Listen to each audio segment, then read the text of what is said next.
Congress flex ನೋಡಿ BJP JDS shock. ಕೈ ನಾಯಕರು ಕೊಟ್ಟಿದ್ದು ಇದೆಂತ ತಿರುಗೇಟು. ಏನಿದು ಮೈಸೂರಲ್ಲಿ ಫ್ಲೆಕ್ಸ್ ರಾಜಕಾರಣ.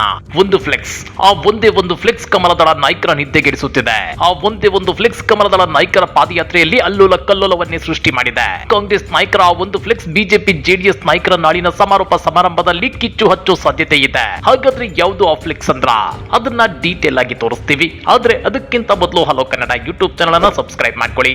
ಹಾಗೇನೇ ಪಕ್ಕದಲ್ಲಿರೋ ಬೆಲ್ ಬಟನ್ ಅನ್ನು ಪ್ರೆಸ್ ಮಾಡಿ. ಕಳೆದ ಆಗಸ್ಟ್ 2ರಿಂದ ಬೆಂಗಳೂರು ಹೊರವಲಯದ ಬಿಡದಿಯಲ್ಲಿ ಆರಂಭವಾಗಿದ್ದ ಕಾಂಗ್ರೆಸ್ನ ಜನಾಂದೋಲನ ಸಭೆ ಇವತ್ತು ಮೈಸೂರಿನ ಮಹಾರಾಜು ಕಾಲೇಜು ಮೈದಾನದಲ್ಲಿ ಸಮಾರೋಪ ಸಭೆ ಮೂಲಕ ಮುಕ್ತಾಯಗೊಂಡಿದೆ. ಆದ್ರೆ ಈ ಸಮಾವೇಶಕ್ಕೆ ಭಾರಿ ಪೂರ್ಣ ತಯಾರಿಯನ್ನ ಮಾಡಿಕೊಂಡಿದ್ದ ರಾಜ್ಯ ಕಾಂಗ್ರೆಸ್ ಕಮಲದಳ ಮಧ್ಯೆ ದಗದಗಿಸುತ್ತಿರುವ ಬೆಂಕಿಗೆ ಪೆಟ್ರೋಲ್ ಸುರಿದಿದೆ. ಅಂದ್ರೆ ಮೈಸೂರು ನಗರದಲ್ಲಿ ಕಾಂಗ್ರೆಸ್ ಅಳವಡಿಸಿದ್ದ ಫ್ಲೆಕ್ಸ್ಗಳು ಕಮಲದಳ ನಾಯಕರ ನಿದ್ದೆಗೆಡಿಸುವಂತೆ ಮಾಡ್ತಿವೆ. ಕಮಲದಳ ನಾಯಕರ ಪಾದಯಾತ್ರೆಯಲ್ಲಿ ಮತ್ತಷ್ಟು ಕಚ್ಚಾಟಗಳು ಜೋರಾಗುವಂತೆ ಮಾಡಿದೆ. ಹಾಗಾದ್ರೆ ಯಾವುವು ಗೊತ್ತಾ ಆ ಫ್ಲೆಕ್ಸ್ಗಳು? ನೀವೇ ನೋಡಿ.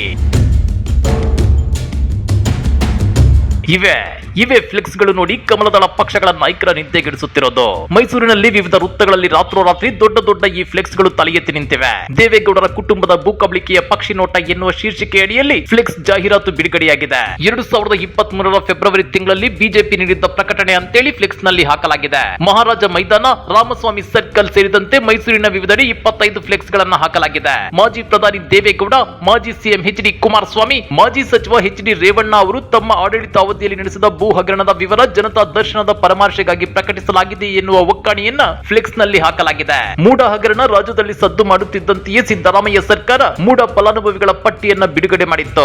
ಅದರಲ್ಲಿ ದೇವೇಗೌಡರ ಕುಟುಂಬ, ಜಿಟಿ ದೇವೇಗೌಡ, ಸಾರಾ ಮಹೇಶ್ ಸೇರಿದಂತೆ ಹಲವು ನಾಯಕರುಗಳ ಹೆಸರು ಇದ್ದುವು. ಈಗ ಮೈಸೂರು ಚಲೋ ಪಾದಯಾತ್ರೆಗೆ ಮತ್ತೊಮ್ಮೆ ಟಕ್ಕರ್ ಕೊಟ್ಟಿರೋ ಕಾಂಗ್ರೆಸ್ ದೇವೇಗೌಡರ ಕುಟುಂಬದ ಭೂ ಕಬಳಿಕೆಯ ಜಾಹೀರಾತನ್ನ ಹಾಕಿದೆ.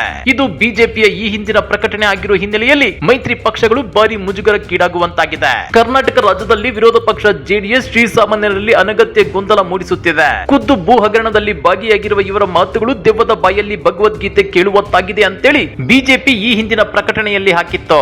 ಇದನ್ನ ಯಥಾವತ್ತಾಗಿ ಫ್ಲೆಕ್ಸ್ ನಲ್ಲಿ ಹಾಕಲಾಗಿದೆ.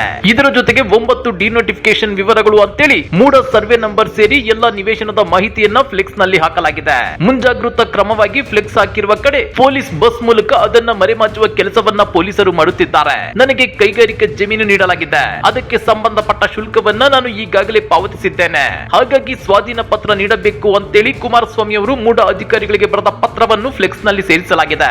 ಜಾಹೀರಾತಿನ ಪಕ್ಕದಲ್ಲಿ ಕಾಂಗ್ರೆಸ್ ಜನಾಂದೋಲನ ಸಭೆಯ ಫ್ಲೆಕ್ಸ್ ಅಳವಡಿಸಲಾಗಿದೆ. ಹಾಗಾದ್ರೆ ಈ ಹಿಂದೆ ದೇವೇಗೌಡರ ಕುಟುಂಬದ ಭೂ ಕಬಳಿಕೆಯ ಜಾಹೀರಾತನ್ನ ಪ್ರಕಟಿಸಿದ್ದ ಬಿಜೆಪಿಗರು ಈಗ ಜೆಡಿಎಸ್ ಜೊತೆ ಸೇರಿ ಕಾಂಗ್ರೆಸ್ ವಿರುದ್ಧ ಪಾದಯಾತ್ರೆ ನಡೆಸೋದ್ರಲ್ಲಿ ಯಾವ ಅರ್ಥವಿದೆ?